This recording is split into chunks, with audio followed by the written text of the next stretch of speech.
जय जवान जय किसान मंडळी ही आपली खजूर बाग आहे।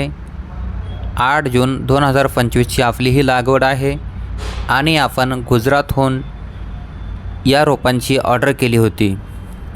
बराही जातीचे हे रोप आहे, बघू शकता। खाण्यासाठी एकदम चविष्ट असे हे फळ आहे। मंडळी हे टिश्यू कल्चरचे रोप आहे आणि तिसऱ्या वर्षी याला फळधारणा होत असते। झाडांची क्वालिटी आणि झाडांची ग्रोथ बघू शकता किती छान आहे। आपण सीताफळ बागेमध्ये 24 बाय 24 फुटावरती याची लागवड केलेली आहे। लागवड करत असताना 1 बाय 1 मीटर व्यासाचे आपण गड्डे घेतले, त्यामध्ये 10-10 किलो शेणखत टाकून घेतले आणि त्यानंतर आपण या खजूर झाडांची लागवड केलेली आहे। झाडांची आता साईज वगैरे, झाडांची क्वालिटी, झाडांची ग्रोथ खूप अशी छान आहे।